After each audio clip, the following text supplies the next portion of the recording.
you all for being here tonight, taking some time out of your week. We're all busy. We all appreciate it. Can you hear me now? Yes. Thank you for being here tonight, taking some time out of your busy week to learn more about our candidates for the POA Board 2018. We do have if you did not get your ticket for the door prize, make sure you get that because we have a few things that we're going to be giving away. And I guess we'll go ahead and hand it off to the candidates. So the first candidate that's going to introduce himself is very persistent. He proposed to his wife 39 times before she said yes. So I'm going to hand it off to Nick Colosi.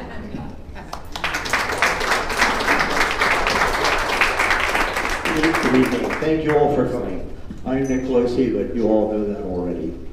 I'm not going to give you a big speech. I'm just telling you the reason I'm asking for your vote is I want to give the board back to the people. The board should be a group of men and women who are your friends, whose job it is to protect and improve your property values and improve the slice of paradise that you own. It should be that the board reports to the people. Every board member should be someone that you will talk to. Tell me your likes, your dislikes, your wants, and your needs. And it's my job as a board member to make that happen. When was the last time you either knew when or where a committee meeting was held? When was the last time you were at a board meeting where there was discussion, including the people attending the board meeting? When did you last see a vote instead of a board meeting where you are merely told what was decided and a meeting you never even knew existed? Basically, I want to change the board. I want to work for you. As a board member, I report to you. You do not report to me. I pass it to Vicki. Where are you? Vicki Marsden.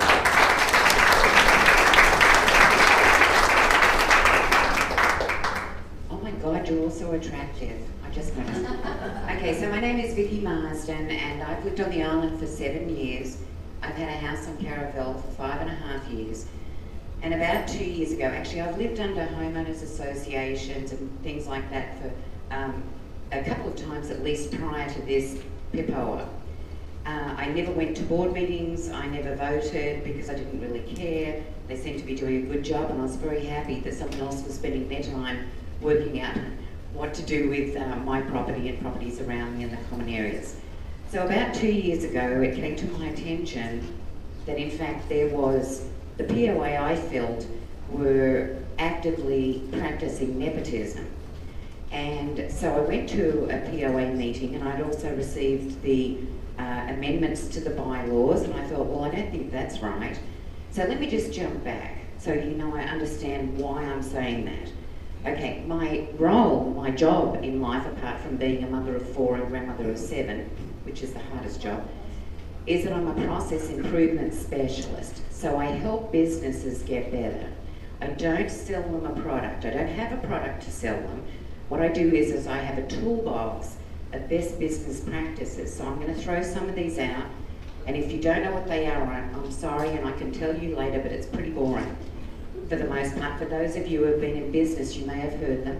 I use CMMI, ISO, Lean, Six Sigma, ITIL, and Total Quality Management. And my best practices for business are not the best practices Vicki, according to Vicki, right? It's towards a model. And I assess the companies and make sure that they have documented processes that are repeatable and sustainable, and that you can audit against the processes and come out with a yes, they're doing it, or no, they're not doing it. Typically I work with small businesses, but I do work with a consultant. I'm a consultant to the City of Corpus Christi, Texas, but only to the Engineering Services Department. We've been able to, the next part of it is not just document, audit against. The third part is in fact do process improvement. Like, why are we doing this? Because we've always done it that way. What I do is a proper formal process improvement. And we measure those. So we've been able to take, for example, with the city, because you're all vested in them, you don't care about the other companies I work for, They're small software companies that bid to the government. You're all interested in the city of Corpus Christi. They've been able to improve for over 18 months, sustain, cutting 51% of their small contract processing time. So things like that are important to me. So it's important that we have documented processes and that we're accountable to them.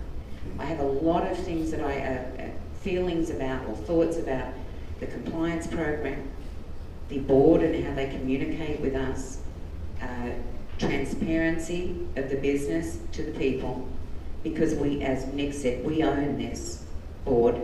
I have a concern about their finances. I'm not saying they've done anything wrong, but I've got to tell you, if there's no controls in place to protect the finances, you put yourself at a high risk of losing it, because nobody finds out that they've lost $100 because someone siphoned it off till they've lost 100 million or $1 million or 5 million. So we need to put those processes in place. So here's my plan. I hope you ask me lots of questions later about specific issues for you, because I'm happy to tell you my thoughts on them, but I want to sort of make this brief. I plan to document their processes. I've actually been to a board meeting and offered my services for free about 2 years ago, and I was not taken up on it. I also helped them with software. I come out of the software industry. I was a director of quality assurance for a software company, Fortune 500 company. I felt that I could help them. I understand the city's compliance program and ticketing system. I wanted to help them with that. I put my hand up because I'm sort of a person that will do that. I can help you.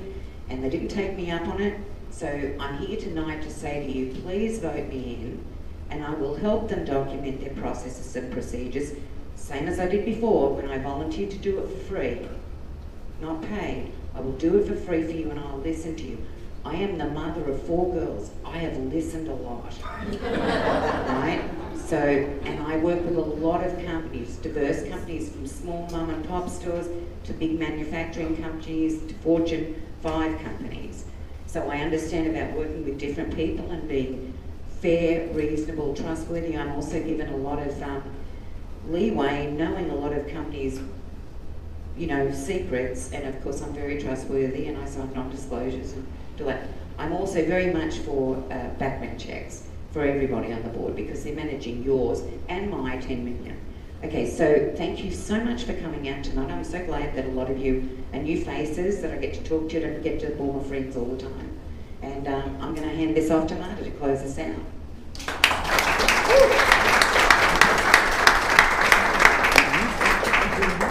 Welcome, everybody. Every person in this room is here because you care about the island, you care about your home, you care about these issues, and that means the world. And I want to thank you for that. Thank you for being here.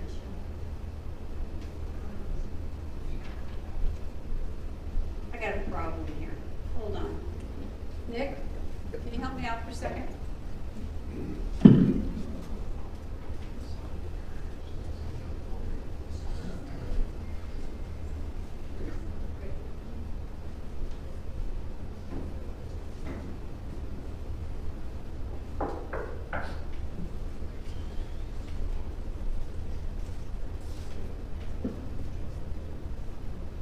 Every night, we meet around a table with our family at the dinner table.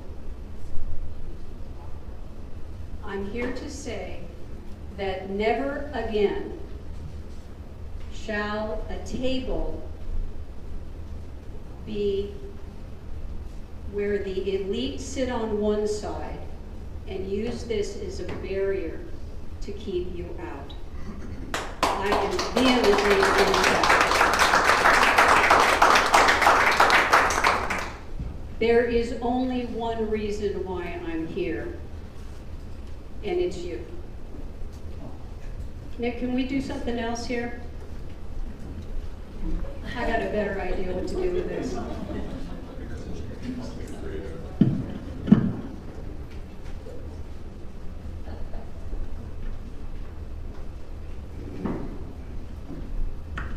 Because those bicep curls really paid off.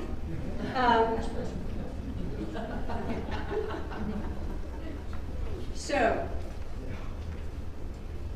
years ago, George Washington went to his inauguration in a suit made entirely of homespun. Homespun is a fabric made in homes by homeowners. It had a very coarse weave to it. And he did it for a reason. He did it to show the people that he was there for them. Now, normally out of respect for you, I show up in a little bit nicer clothes. But today I have blue jeans on for a reason. And it's to resonate with George Washington's message. I have held in my hands letters written by George Washington, Thomas Jefferson, many, many people, Samuel Adams, I could go on and on, Alexander Hamilton, so much so that I could recognize their handwriting on sight.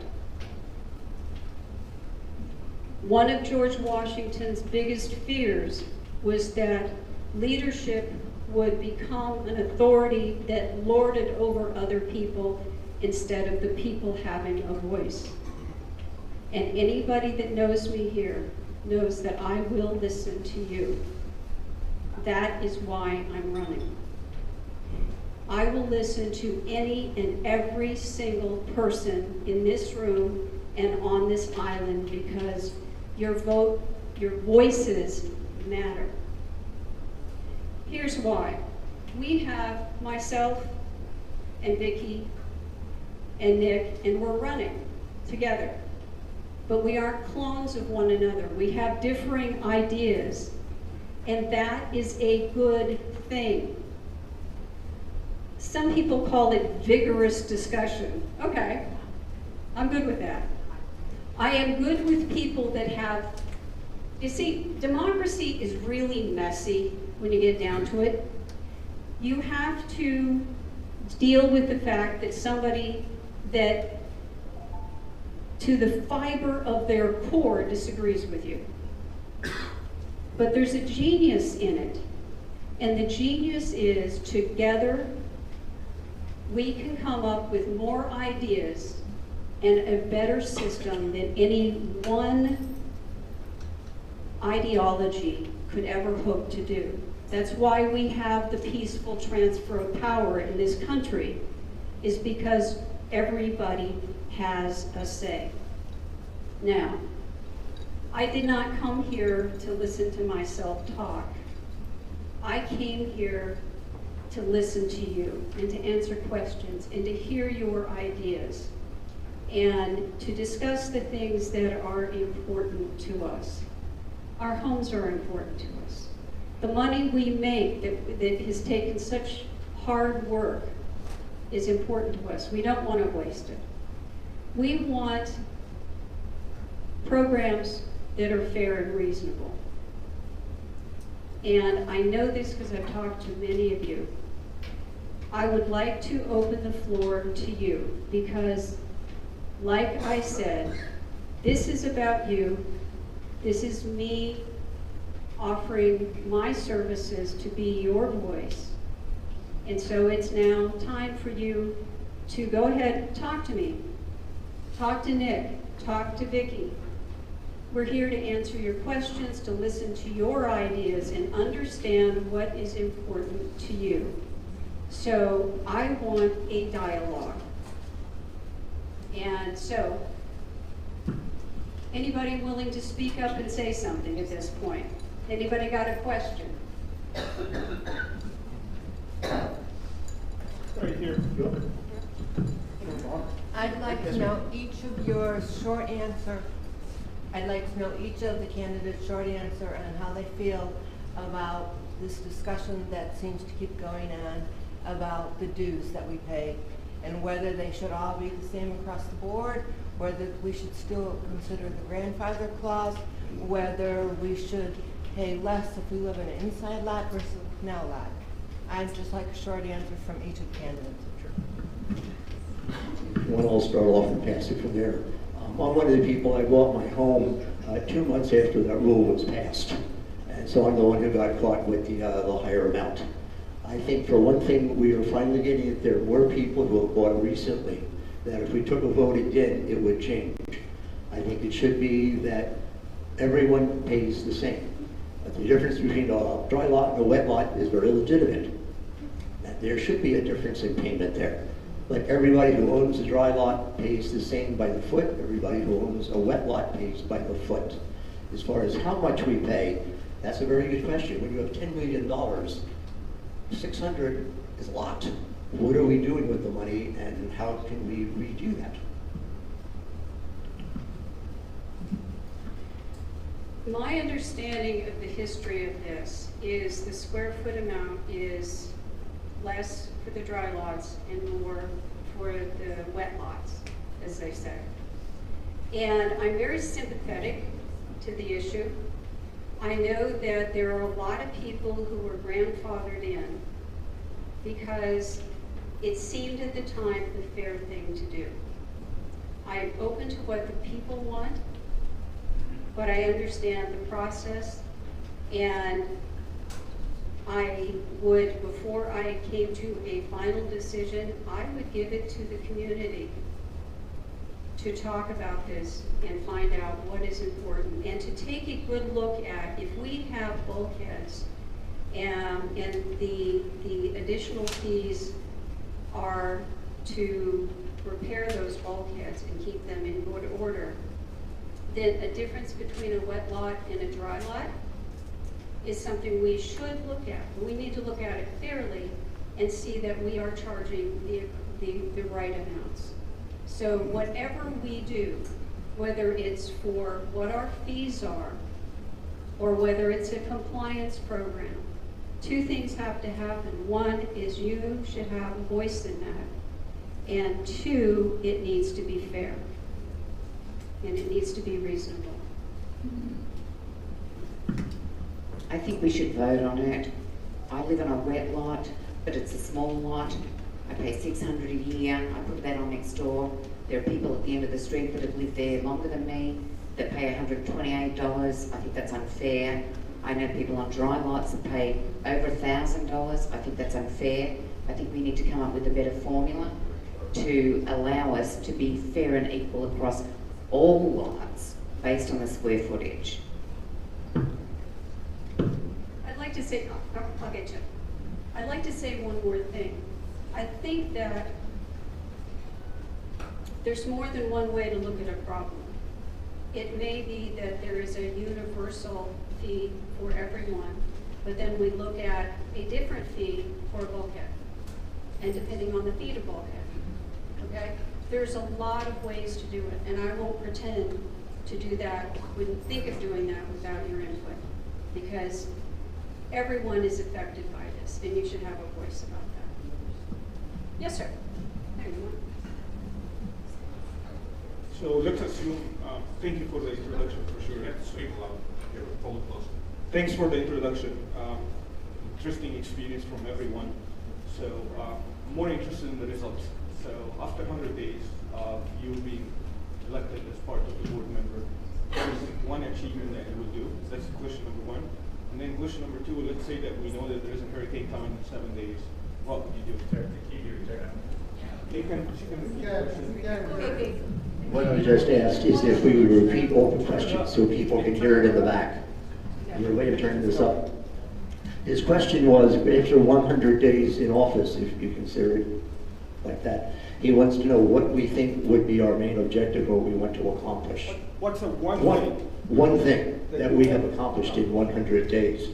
I have atrocious sinuses.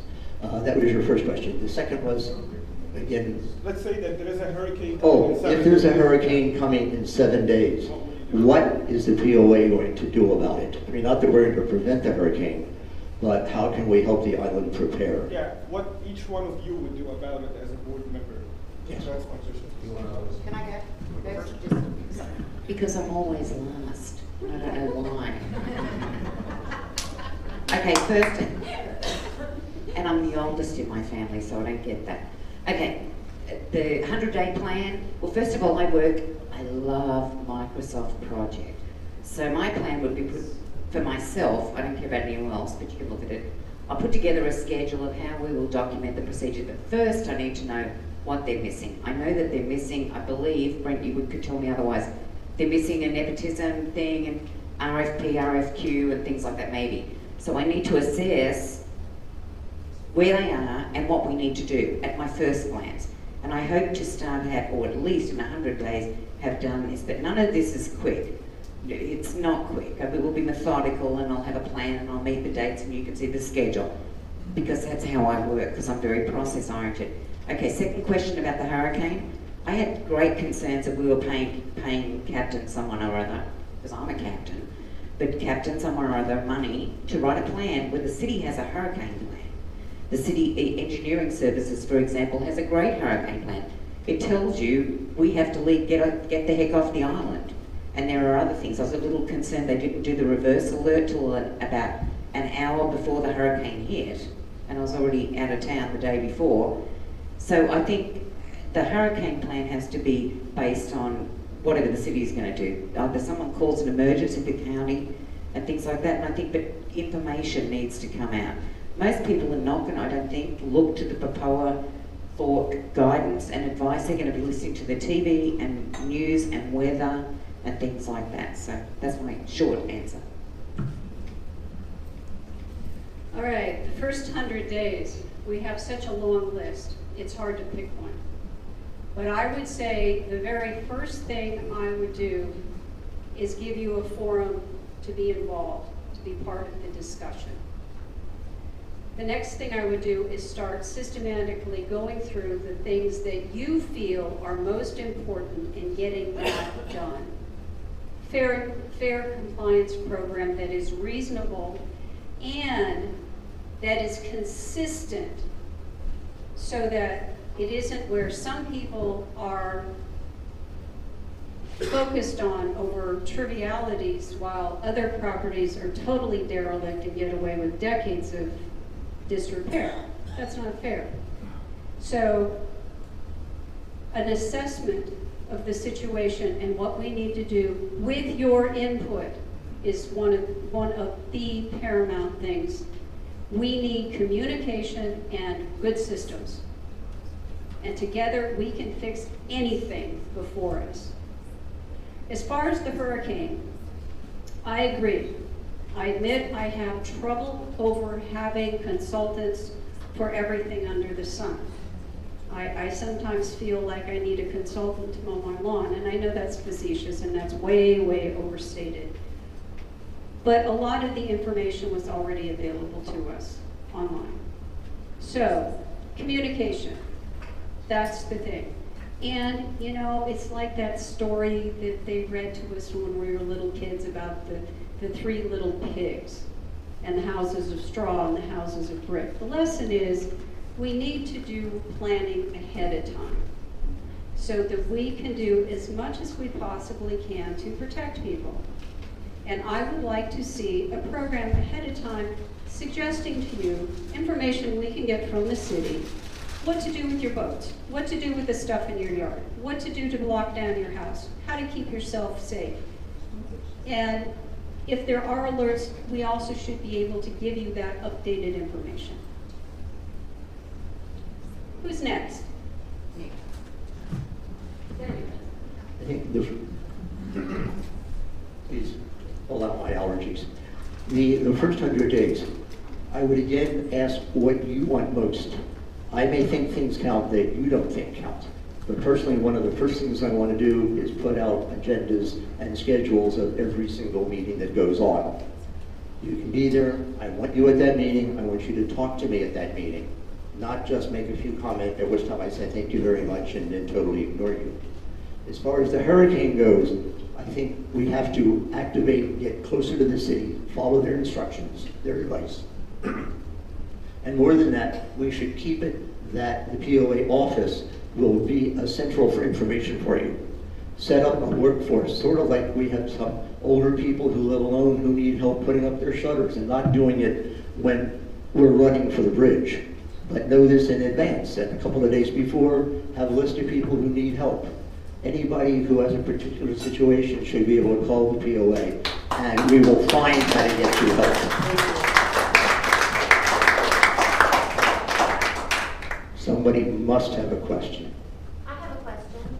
Yeah. Can you tell us all whether you guys have a wet lot or a dry lot? She wishes to know if we have a wet or a dry lot. I have a wet lot. I live on Camino del Plata on one of the large canals, so I am a wet lot. You already know me and came to my house you have one. yesterday. I don't know I that live on now. a wet lot on Caravel. I have a wet lot because I have come here from New Hampshire, and if I wasn't close to water, I would lose my mind. This heat is something it took me a while to get used to, but I love it, and so yeah. Next question. Question here. Yeah, Yes, sir. my question's relative to the first pledge, protect our money, don't waste it. What are each of your thoughts on establishing a budget that protects our money, the money that we invest in POA, in our homes and the community? So the question is, how are we going to protect our money, and particularly a budget? Well, in business, we always have budgets, but they're based on looking ahead to what our needs are. And when you do a project, it's really important to do it right the first time. Now, we all know unforeseen things can happen, like hurricanes. Okay, you can't do anything about that. That's just the way things go. But when you do have a project in mind, plan it out, due diligence, then accurately figure out not only the cost of the project, but maintaining whatever it is you are doing. So you know well ahead of time how you're going to pay for it, how it's going to work. My husband's an engineer. He's a project manager. Sometimes it drives me nuts. Hey, Denny, let's do this with the front yard. And he says, well, what's the plan? I don't want to start until there's a plan. Okay, and there's a genius to that, to be honest with you, because it prevents you from making costly mistakes. It prevents you from having to have, I don't know, how many redesigns on Village Park? A lot. Now, some of those were probably necessary. I don't know. But I can tell you, that's a lot of money on designs.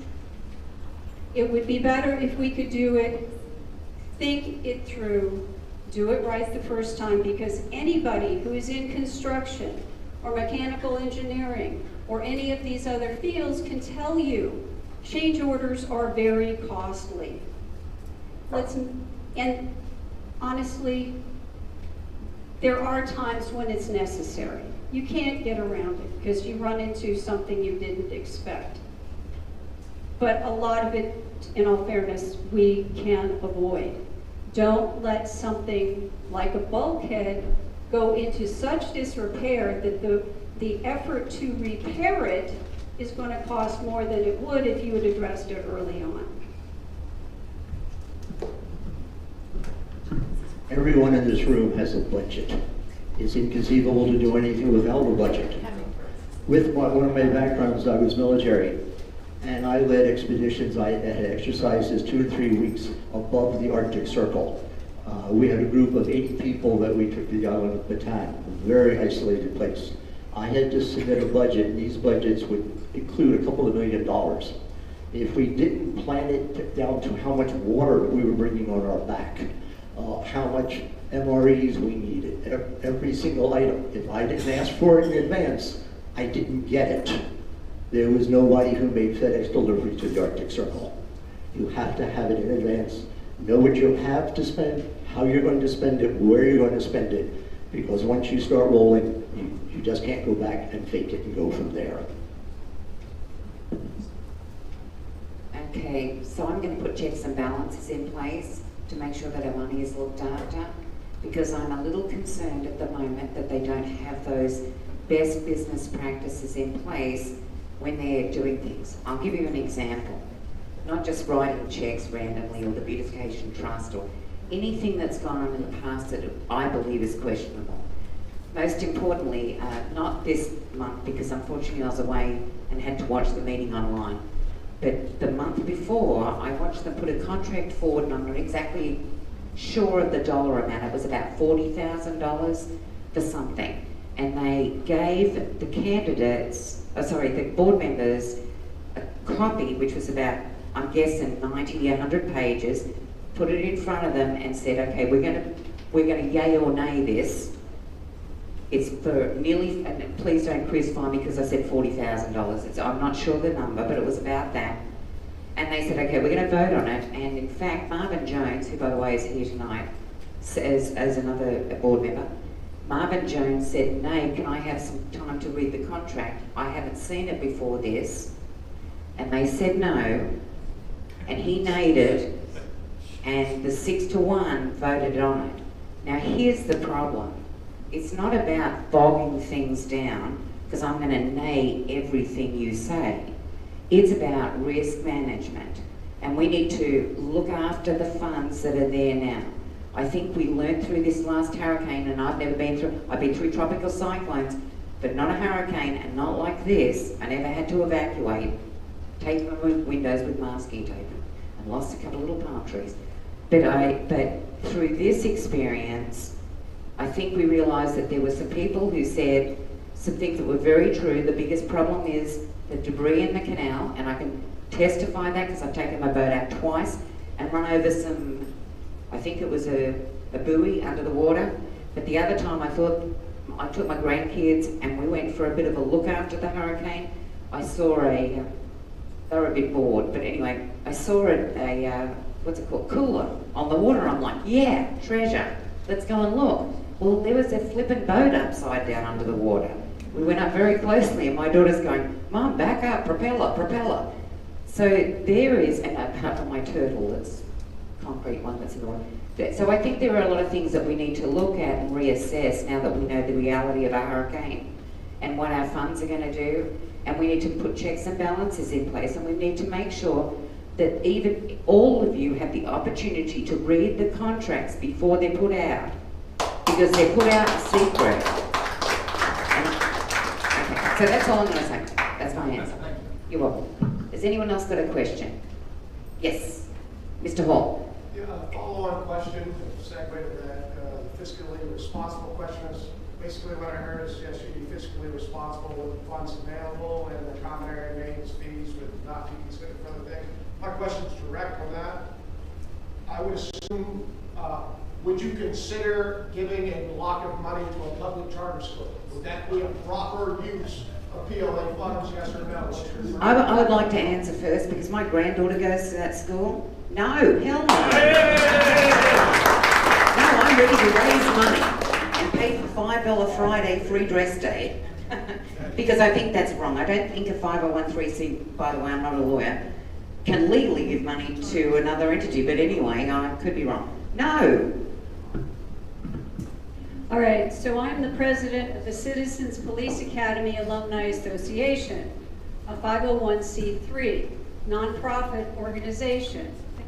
We are not allowed to give away money as a nonprofit organization, and to do so puts your nonprofit status in jeopardy. No, I would not be for that. Now, is the school a worthy cause? Absolutely. Stray dogs, veterans, I could come up with 1 million really worthy projects, and I'm willing to work really hard to raise funds, but it should be your choice whether you give those funds to those organizations. They shouldn't take your dues money and give it to the organizations. I have a 2.5-year-old granddaughter, and the answer is absolutely no. We will pay for her education through our funds and through your tax money. I'm president of the Navy League here in Corpus Christi, and we are a 501. We had contributed an amount of money to support one of the military balls. The ball was canceled, and they said, well, we'll take some of the, could we take the money you gave us and contributed to Harvey instead of our party. I got a call within 20 minutes being informed that a 501c cannot give money to another 501c, flat out no. And my status would have been, well, the organization's status would have been threatened on the spot. So absolutely no. This gentleman had a question. Well, I'll follow up with, I had a question, but I'll follow up with that question. On the charter school donation, as far as I can know, as far as I know, as far as I've ever heard, read about, or talked to, as far as any board members, they agreed with you guys that we could not just give away, the POA could not give away to the school, and that it would require the vote of all the POA members for that to be possible. So therefore, they agreed. So it never went forward. So, but wait, do you agree with that? Because there's word on the internet that that's not the case. That it's been spread that they intended to give money to school without members voting. So, are you going to say that they did that or not? Because I have not heard that been disproven. I have not heard that they were going to do that. So, please let us know what you think they were. Great question. Okay, so a few weeks ago, I reposted an email that I had sent to every board member, and I think it was the executive coordinator, when I was in a board meeting and they said we're going to donate $100,000 to the Seashore Academy. And I thought, okay, well, I can say what I want in this meeting, but hardly anyone's looking, because maybe they're looking at their phones or interested. Maybe they are interested, but I'm going to write an official email. So I sent them an email and said, and I will repost it if you like, or send it to you. You obviously didn't send my post. Great. And so and so. Blah, blah, blah. Please do not donate money to the charter school. And I have a granddaughter in there. Please do not donate money, because I believe that under the Articles of Incorporation, the bylaws and the covenants, you are not allowed to do that. There is nowhere in there that says you can donate my money to somebody. I would rather get a tax credit for donating my money to those entities. And he wrote back, two people wrote back, Leslie Hess, and she asked me if I could help make the group nicer at meetings and make things, placate things. She didn't answer the question, but she at least answered me back. And Brent wrote back to me, and I know he's just left, but it's the truth, so I stand by what I say. Brent wrote back to me and said, thank you for your response, we'll take that into consideration. Right, and the only thing they were considering was Are you whether speaking to for go Brent? forward with a vote of all members. No, there was no vote. There was no vote. There was no The school was vote. going out, they were asking different groups, different. Okay, I'm going to pass this on because there was no vote. So, I mean, please provide evidence that they were going to do that. Okay, Travis, we hear your question, okay? It was made abundantly clear to people that this issue was on the table. And here's the thing. It does not matter who may or may not vote on it. It's inappropriate. With my nonprofit, I cannot even bring something like that to the board. It is forbidden. So to have a discussion over who may or may not vote over this is a problem. And the change was made after a letter was written objecting to this. And then it was backed off on. So I understand what you're saying, okay? I get it. But you can't, there's certain things in a nonprofit that you cannot do. And entertaining, giving money away, doesn't matter. It's not appropriate to be even discussed. If I had been there, I would have talked to the school and said, listen, how about we do a fundraiser on the island for you guys? They do that. That would be fine. But we cannot bring this forward. I am really sorry. And I mean what I say, it's a worthy cause, that's not the issue. But legally, you are constrained from doing that. And So you there was no believe the school can vote. do without the minutes. There was no vote. It should I'd have like there to been, be a vote. the board should have been aware that you can't do it. even if they gave it to a vote of the membership and the membership said to do it, you still can't do it. A 501 cannot give to a 501. How that goes by with an attorney sitting there and not telling them that is rather amazing. It would go in that you just can't. Why even bring it up? Why even do it? If the question was raised, they could put a memo out in the newsletter saying the school is asking for donations, write it off your taxes. So flat out the answer is you can't do it. It should never even come to the floor. I'm sorry, that's not my question. Is, do you think the school, do you think the board is going to? I think we're beating this to death. Do you think they were going to? Sir. I have a question. Okay, I've heard you guys toss around phrases, best practices, checks and balances, and other things that you'd say that are going to put the POA into order and to assume control of it. You know, where the monies are going, how they're being controlled, who's handling it, how they're being handled. So, I've worked with Fortune 5 companies, Fortune 10 companies. I've worked with governments from all over the world. And with every one of them, before I even walk in their door, I have a background check done on me. To work at my kid's school up in Plano before we moved here, I had 5 background checks done on me just to be a volunteer to stand outside the door and welcome the kids in the morning. Now, we have people on the board, people who are staffing our offices, and people that are hiring contractors, and we have no freaking idea who these people are. What are you guys going to do about it? Background checks. The answer is real easy, exactly what you said. You do background checks with the people. I want to know what their business loyalties are, who do they work with, who do they work for, who do they play golf with. I want to know who knows who before we do anything and proceed. Whoa. I want that. That's who I give money to, what party I do, who I play golf with. You go a little overboard here, so I'm sorry to interrupt, but that's just. I'm just being overboard as a point, but yes, I would be able to. Obviously, I'm not going to ask what golf club you belong to. Nick, all really we're asking for is like just a basic, Yeah. I'm not a guy check. Yeah, basic check. I was overboard. I apologize. I don't care who you play golf with. I apologies to you, sir. I'm talking about the basic. Not a felony, not drugs, not DUIs, not anything like that. It's just a background check that says they're not antisocial. Right. And they don't have a record of being dangerous to the community. Exactly. Wonderful thing. So here's the thing. The medical practices that I managed brought anywhere from $2 million to $10 million a month.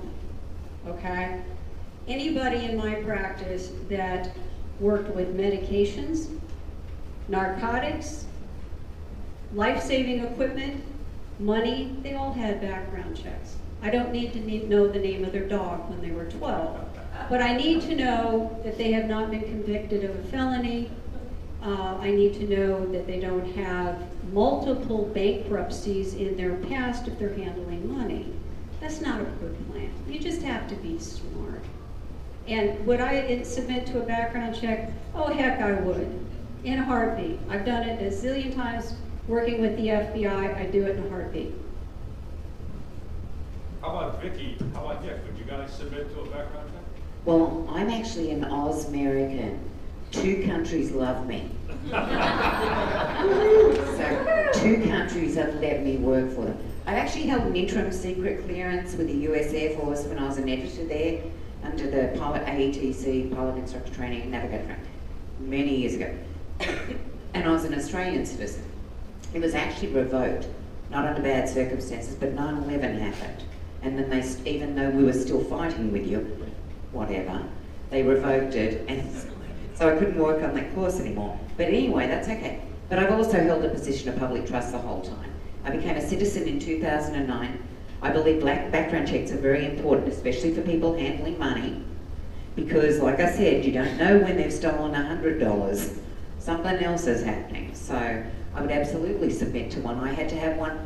I've had one, I think that my daughter had one through a temp agency. A drug test. I expect that through the city they do a background test. Through other companies I've had to background. I would happily do that. I had one driving infraction. Full disclosure. When I was military, I had a top secret need to know security clearance. They redid that every 3 years. It drove my neighbors crazy because they would call my neighbors with questions. And so every 3 years I told people, don't get excited when the FBI calls you, it's only me. So yes, of course, we would do that. Who does the POA attorneys serve? What do you expect from their performance? And will be a change potentially?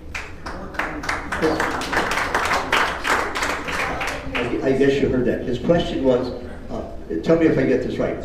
Who does the POA attorney, who pays the attorney, who he works for? Who does the attorney serve? That to me has always been a very interesting question. And that, first off, you pay him. He is paid out of your dues. I always thought it was very fascinating that we have an attorney present at all meetings, in that he is a homeowner. He also is giving verbal opinions. A verbal opinion is not a legal opinion.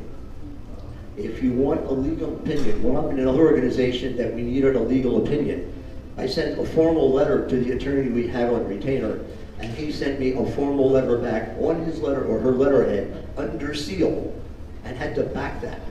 To have him sitting there merely giving his opinion, that's not a legal opinion, but he's being paid as an attorney. Who he represents, I don't know. In the Moon, he has submitted letters that he has signed as attorney for the POA. And yet at board meetings, he has said that he is an attorney for the board. So I don't know. Nick, do we know if he's being paid to attend these meetings as a resident? Yes, he is definitely. And do we know approximately how much he's getting per hour? It is. No, Ron, they have this creative accounting system our where you can't really budget track for what they're legal doing. fees Can I for just POA. interrupt this just for a moment? Okay, Miss Sue Stockton asked me to draw a ticket because you're probably all getting bored and we've got some giveaways, right? Okay, so, and I drew it, did you see me draw it? Yes, mine. Someone see me draw it, good, because I don't have a ticket in this race, or a horse, or a dog, or anything else I can bet on. Okay, so the ticket, I'm guessing they're all 528. 106 1061. Anybody? Is it you?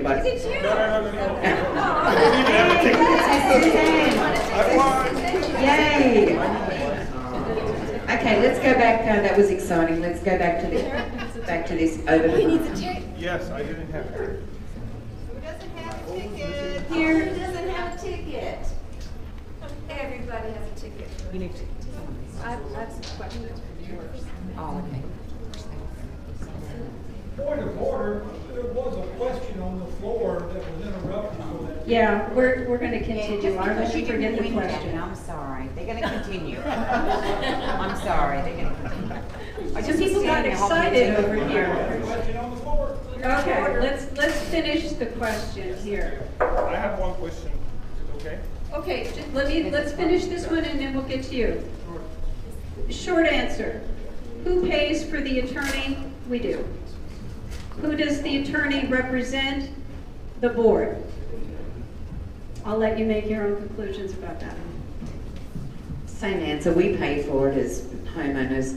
He's there to represent the board, to give them good legal advice. Wait, good? Yeah. He's there. That's what he's there to do. I'm not judging his advice. I'm just saying he's there to give good legal advice. That's his job. But we pay for him to represent them, not so much us, but you would hope that he was making decisions in our best interest. Personally, I have a slight concern that he's a homeowner. And that's not because I don't want jobs to be on the island, but just because he's a homeowner. And decisions come up and that, but I'm not saying, I'm absolutely not saying that he makes decisions that benefit him or anything untoward.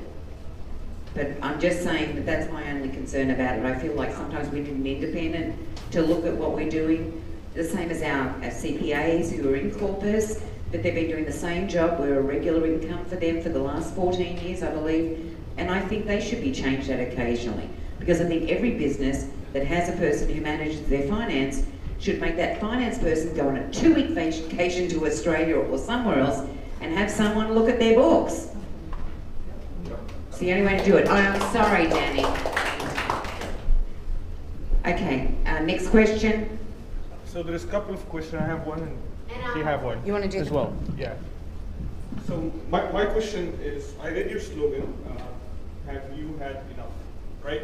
You have to hold it close. I actually had enough of negativity being in this island for 13 months, coping up with a lot of complaints. And I came here to this island because I know that this is one of the most beautiful places in Texas. And I want it to be that way. So if you were to change that to something a little bit positive, what are the words that you're going to use? Come to Vicky's dinners once a month or one night. They're lots of fun. All right, I'll do it. Negativity. All right. Yeah. We have other people here that have approached me with the same questions, and I thank you. So here's the thing. Let's peel this onion. Let's take a look at it a little bit here. Why do we have slogans like, have you had enough? Why did we have slogans last year of restore trust? Okay? I did not create the mistrust, but I'm trying to fix it. I did not create the frustration that people feel, but I am trying to fix it.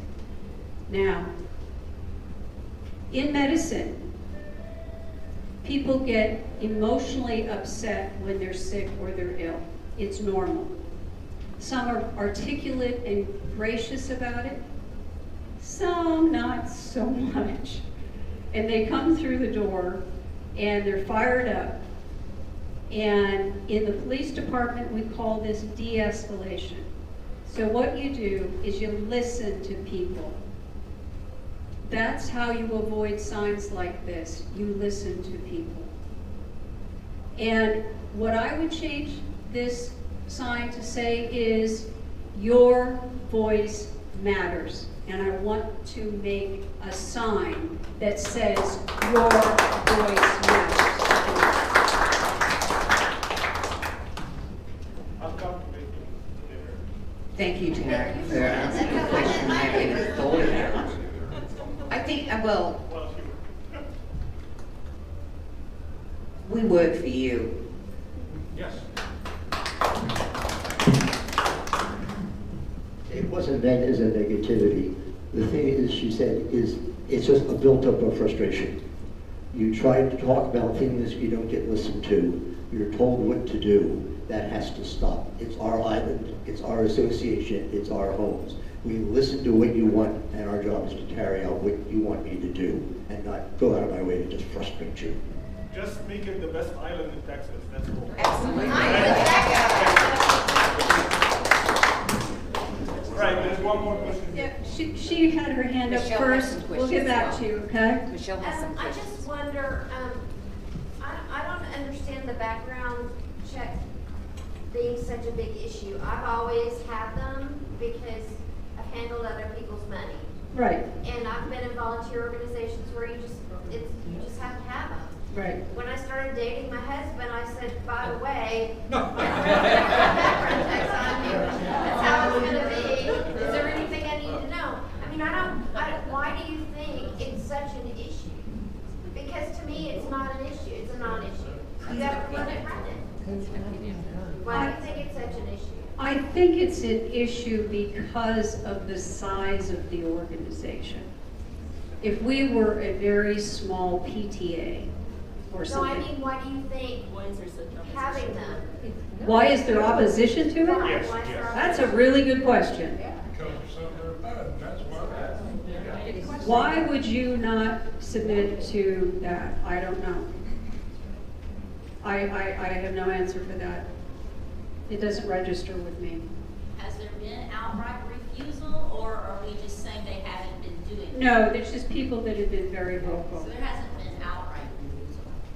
Well, I think the board is the one that elects whether or not they make a decision as to whether or not they're going to get background checks. Right. They've never done that. Right. procedures. Exactly. I hear what you're saying. There are a number of things that probably should be on the table to discuss that have not been. I think that's just one of them. They don't have a procedure to say they have Cleaning to it up have like one. Vicki wants to do. Yeah. Travis, I'll get to you. I was saying the same thing, and I appreciate that you want to hear what we got to say. We should have a voice and everything. But I'm going to go back to what you said, Marta. We are a democracy. It is a representative government. At some point, you're going to have to make a decision. I mean, y'all can hear us, and we're all going to say something different. You're going to get on Facebook, we're all going to say something different. 3 minutes, maybe a little tough, but I've been to board meetings where you don't have limits, and my God, you're going to be there all the time. There's going to have to be some reason. And at some point, you're going to have to go up to the bar and make a decision, regardless of the fact that I think one thing, Travis thinks another thing. You listen to both of us. Pick it up. It's fun. You know, I mean, still, I appreciate all the sentiment. Yeah, you hear what we say. We can't vote on everything. I mean, Yeah, but you can't discuss it, sir, and there's no discussion there. You get your 3 minutes and then you're out. can we get something? Okay, here? I'm going to answer that question directly. First of all, Can I you believe repeat that the we question? need... Can you repeat the question? Oh, okay, so the question is that we can't please all of the people all of the time, I'm paraphrasing, and that at meetings we only have a certain amount of time, because if we don't have a, you know, Robert's rules as so many minutes or whatever, that will go on all night. Okay, so I'm all about efficiency. In fact, I do a training class, if you'd ever like it for your business, that's a side note. I'm about how to be more efficient at work. That's nothing to do with this. I think the fact is we need to have our 3 minutes at the beginning, and people need to feel like they're being heard, at the very least. I think they should be heard, but at the very least you should have board members standing there or sitting there and looking at you. I think when they've got an item that they're going to vote on, they should do like City Council does, and say, we're doing agenda item number 3, this, and this. Does anyone want to say anything? And then people get their 3 minutes there. I think they need to spend less time ignoring people and lowering the frustration levels because people are feeling they're not being heard. I also think whilst they don't have to respond to you when you talk, you can do your 3 minutes, they don't have to say anything and the buzzer's going to go off. I think they should afford you not just a thank you for saying something. If it's a point that should maybe further discussion, they should either assign. Nick, can you speak to Mr. McCabe after the meeting, or can we look at this again? To make people feel validated, but really to do the work and not just ignore you, like whatever, you can say whatever you want, but I'm over here. I get many boards do have a system where you can sign up for a particular agenda. You don't want everybody up front. Exactly. Yeah. I don't want agenda item number 3 to go by without hearing what I have to say. Exactly. And if you say it at the beginning of the meeting, Right. and then they take 20 minutes to talk about 5 other things, and you forgot. Well, wait. Okay, Marvin has a question. Marvin's about to explode. Marvin, what have you got to say here, pal? I'm trying to keep my mouth shut. I'm trying. Rarely does that work. In order for the board to listen more to the members, why can't the board do town halls? Exactly. They propose that, and they're Exactly. So my friend just took the words right out of my mouth. It's wonderful. So the thing is, yes, absolutely we need to have meetings that are efficient. That can happen with good communication and on important issues that affect your property and your life. Why can't we have a forum where we can come and dialogue about it? At some point and you do that, you get a real strong feeling very quick of what most people are interested in, okay? Then you do have to make a decision, okay? Anyone who has ever worked for me knows that I have no trouble doing that. But I try my darndest to make that decision fair and I bring people with me into the process. That's what we need to do. Will it make everybody happy? No, sometimes they would have liked to have seen something else, but when you do this kind of process, everybody gets a little bit of what they want and we all go home and we can live with that because it's fair. Okay? All right. Questions? Nick, did you Do you want want to answer that? And then can I just jump in with another giveaway, please? I'm not going to repeat. Basically the same thing. You listen to the people. If it's a major event, I would even have a special meeting so everybody has a chance to talk about it if you want that specific issue, and then bring it up at a meeting and vote. And yes, you have to make decisions. That's your job. I'm sure that over the years, I would make a decision you're not going to like. If I consistently do things you don't like, you'll vote me out. And I think we should have term limits. Okay, another drawing. 528 1 0 3 Fred 9. Yeah.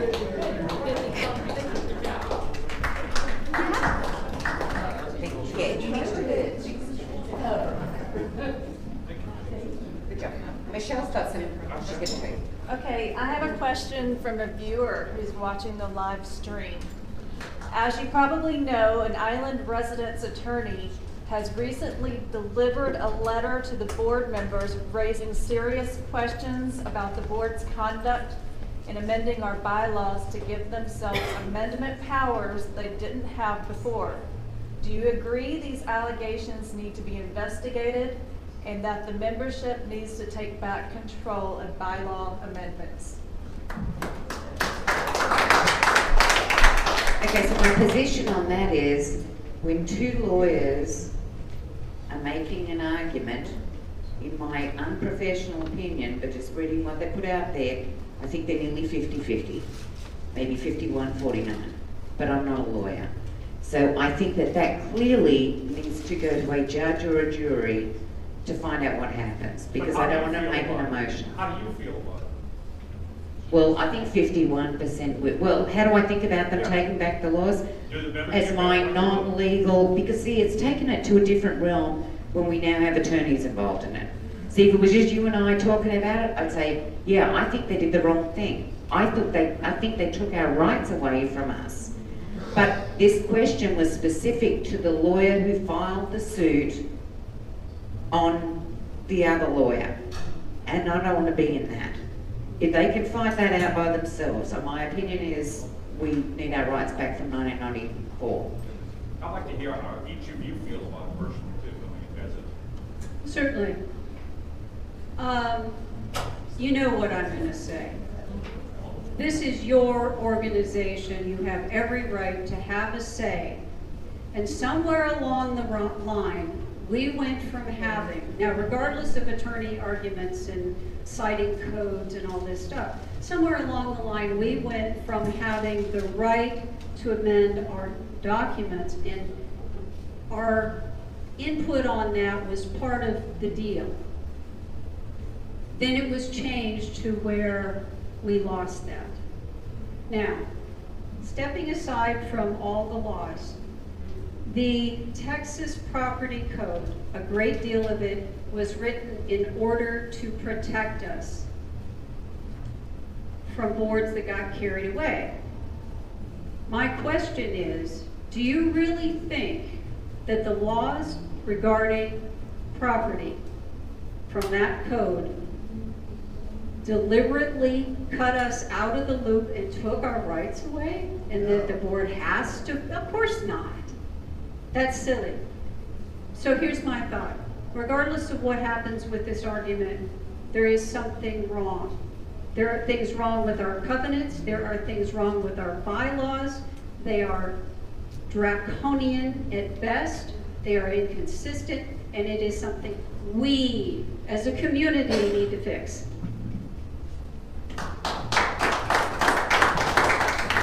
It's the same thing. To me, getting into two lawyers fighting, the only way that gets resolved is you go to a judge.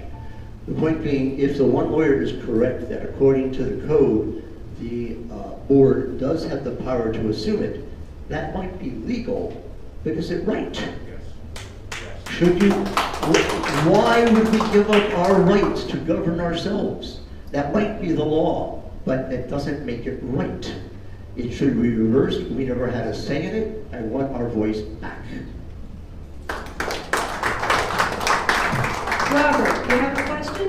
Yes, I do. It seems like most of our problems have been from the POA saying that we can do all this stuff because he says it's legal. Now, I know we can't really get rid of coyotes as a problem on the island, but are you willing to fire the POA's lawyer with a majority of 4 on the board and seek a new legal counsel? All right, so you're talking to someone, and I'll just talk because I happen to have the microphone in my hand. You're talking to someone that has ties with the police department and law enforcement, and I'll tell you why I do that. It's because I'm a writer. I try not to make the mistakes Hollywood makes, but it's given me a very candid view into their world. So here's my thought. There is no way on this planet that I would give up the trust I have in those the resources I have. They trust me without question. There is no way I would violate any kind of ethics and destroy those relationships. And no, I would fire anybody who is doing anything outside the realm of what is honest, part of their job, done well. Anybody. I don't care if it is the person that sweeps the floors in the office or whether it's an attorney. You deserve better than that.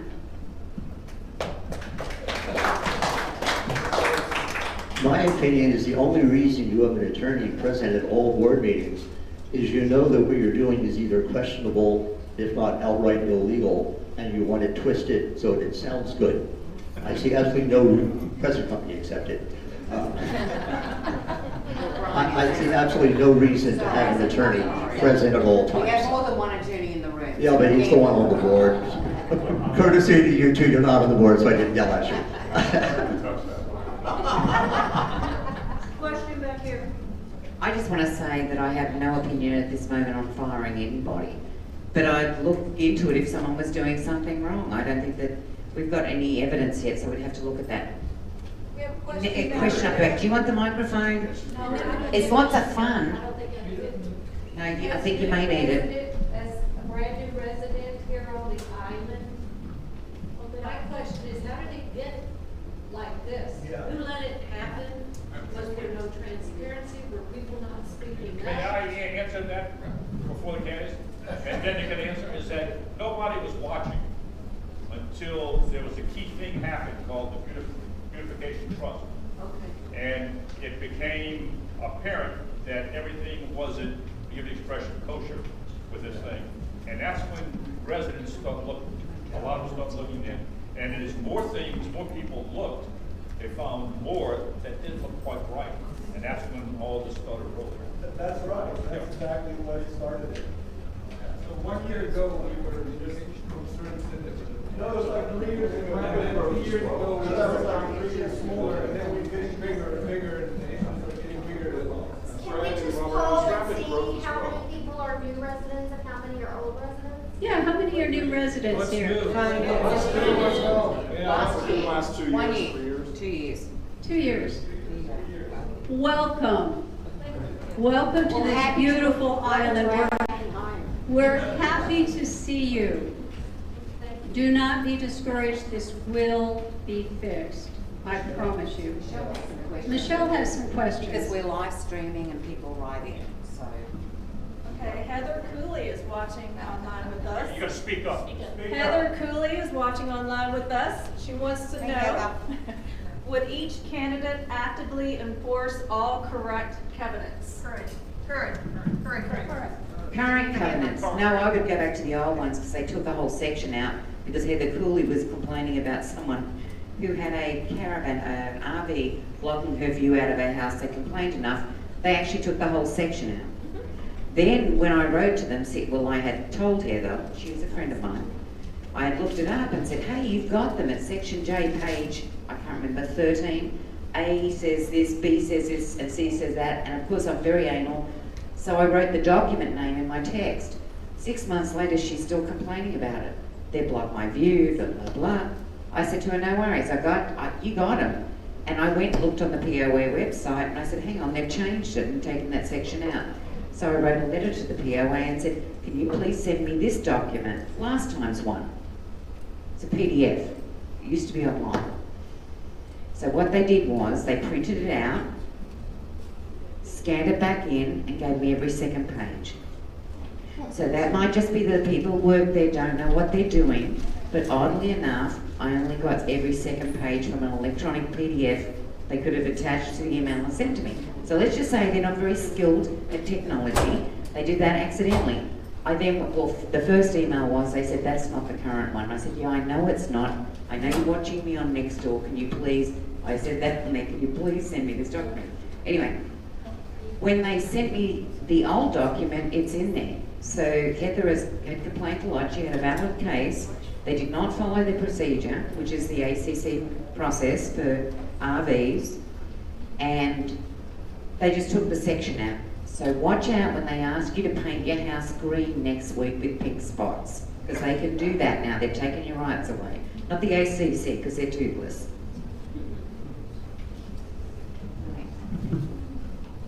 Well, but that answer goes as far as Heather goes, or do you want to keep?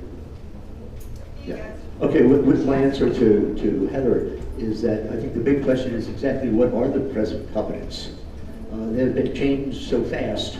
The bylaws get changed so fast. I'm really not too sure what we're doing. So I think that has to get looked at and decide what the group wants.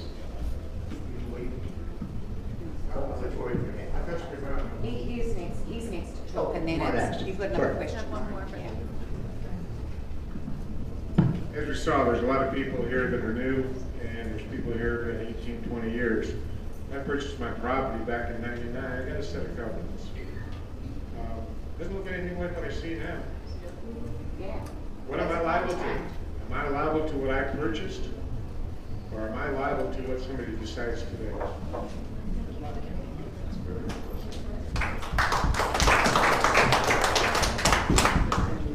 Okay, I feel your pain. When I came here, I'm not one who signs things without reading them.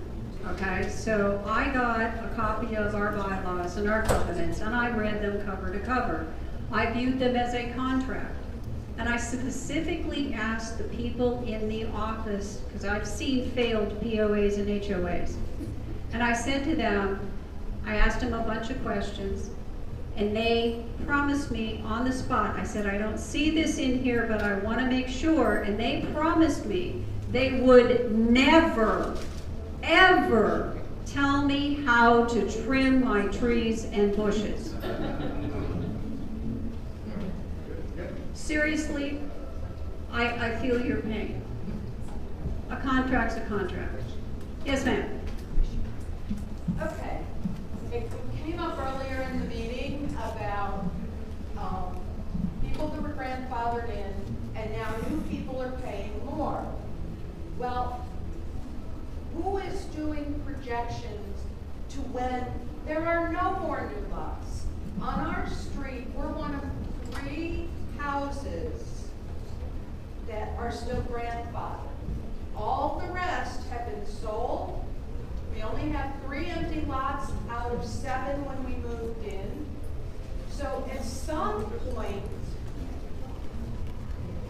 we're going to have a whole lot of money that maybe we can equalize some of this for the new people as well as protect the people that have been grandfathered. I understand exactly what you're saying. And I think this is a very, hold on, let me finish the question, please. This is a very important question. And the grandfather issue and what we're being charged is one of our more complex issues. And here's why. We have people that were promised that had been here a long time, who had paid dues in for decades, okay?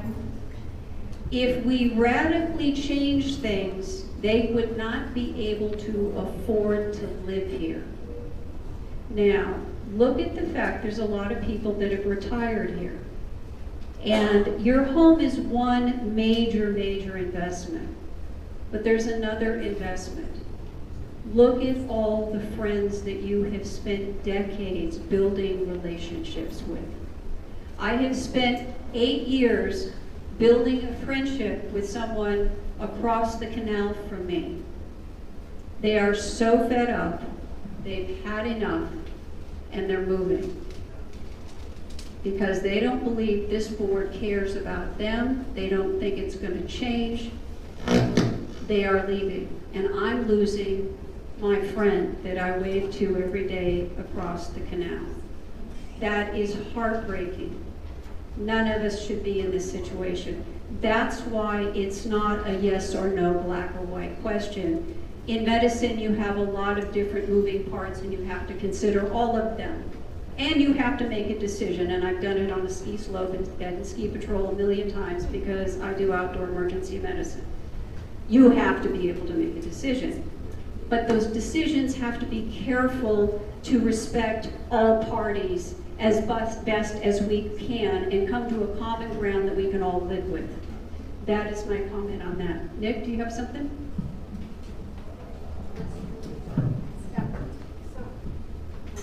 No, I'd not to expend a whole lot about that. It's the story that the island has grown. We've got to look at the entire question. Yesterday we were riding, and my wife, who's lived on the island for what, 35 years? 35 years. No, she's not 40. Really? Never. And she was telling me when they bought their first house on Buford, I think you said there were 2 houses, or 3 on the street, and there were 4 houses on Whitecap. That's a phenomenal change. So we have to look at it. Yes, the world changed, and we have to respond. How is something we all have to look at. I have no response to that because it's been an hour and I'm into efficiency. Okay, so if you want to talk to me, you have my email address. It's on, I have business cards over there from this, and I'm on that flyer there, okay? And I'm pretty easy to find. I'm the only Vicki Marsden here. Don't contact me on Facebook. Okay. So they've just drawn another ticket. Becky, I can't remember her name. Copeland? Yes. Drew the ticket. The number is 5281073. Anybody? Yay! Okay, so Michelle has one question, and then I think we should just do a couple more because we're losing people. And we want to make sure that, okay, so let's first of all, Travis, I know you've got another question. If anyone has a question that they haven't spoken before, could they please put their hand up and we'll make sure that we talk to you. For the rest of you, we all have our email addresses and stuff. Happy to meet you at a coffee shop. I love Starbucks.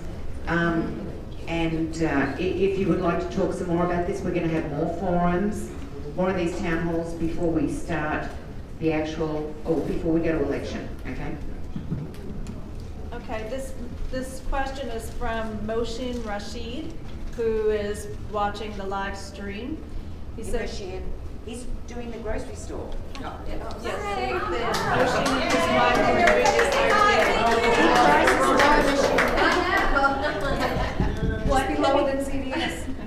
What can be done with rental property being unkept and rented sometimes to criminal elements? That sounds like a you question. Okay, what can be done about, this is with the compliance program, I have some specific things that I think, but I don't want to bore you to death with them. I'll talk to you specifically about them later. Rental properties, having been a landlord before, sometimes can be a problem because the owners are not here. I had a house in San Antonio, paid a property management, and they weren't doing their job. I think we need to focus the compliance program on the big things and not the little things. Whether they're renters or not renters, they're our neighbours. I don't care. I mean, they're my neighbours and your neighbours. As far, what was the other part of the question, Michelle? Criminal? Oh my goodness. Yeah. Well, I thought if you were renting, you had to do a background check. Not necessarily just a credit check. Just a credit check. Oh, okay. Thank you. I didn't know that. So, okay. So then I guess what we do is we'll get a next door and complain about it and someone calls the police. I'm not sure. Someone else far more skilled will tell you that. Okay, so I want all of you to please keep an eye out. We are going to be announcing a new neighborhood watch program on the island. And it's going to be unlike what you've seen before, so don't expect it's the same old, same old. It's specifically geared to what we need on the island. I have been working closely with Captain Weber, who is the captain for our district, and we are going to be doing information sessions for you, with you, to give you information for how you deal with these sorts of things. And when you have a problem tenant, he wants to know about it. I talk to the officers on the island all the time. Do you realize they even read the moon so they understand us? Even though they don't live here, they read the moon. Two of them live here. Yes, well, some of them do. Some of them do. This is correct. So, yes, what we do is we get organized, and there are many, many things we can do to deter this and send them OTB, okay? All right, Nick? Okay, Hold so on. Travis, I know that you've got a question. Is there any, but you've had a couple, right? Just one. Oh, you had one, I'm sorry. Is there anyone who didn't have any question, or has a question but hasn't had a chance to say it, to be fair? Tell you what, I have an idea. I think that we should go informal at this point. We are going to hang around and talk to you and be available to answer more questions. Please approach us. You're welcome to do that at any time. Could Travis do his last quick one? Sure. Does he? Michelle, did we have any other questions from the Facebook crowd?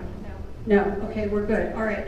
There are flyers here that have information for you. There are business cards that give you information on how to contact us. Please help yourself. Sir, what you got? I asked you this before in the last election, and I just wanted to ask you again. Let's pretend like a miracle happened, and we all, well, let's say we took the compliance program and we shut it down, got rid of it. We took our property standards and we got rid of those, and then everybody here in this room, the miracle happened, and we all came to an agreement on what the property standards would be, and we all agreed on it. Now, going forward, now you're in charge, going forward, how would each of you enforce those standards like that we all happen now to agree on? And it's a very unpopular decision to do. You have to make that tough, unpopular decision. How do you do this? It is. Marta, can I add Travis's? Sure. I just wonder, doesn't the city's compliance program? Yes, absolutely. Yes. Or would you just And it's a go to the city? hypothetical, Travis. Yeah, which you It's do a that, or hypothetical, would and you I mean, go we to could talk about hypotheticals, how I think I'm a supermodel or maybe something like that, right? Or what I want to do when I grow up. So I understand, but at the moment we're dealing with the POA and how we have the compliance program and what we're going to do in the future, which you asked a question and we had other people ask, and we did respond. If you want more information, but I don't like hypotheticals. You have no idea of how to enforce property. That's very We do. controversial. We do. Exactly how the POA does it That's very now. controversial. Exactly how the POA does it now. Controversial answer. Everyone Because- is exactly how the POA does it now. But I would regulate what they're doing. That's my answer. Can't tell you anymore. I can't make up things.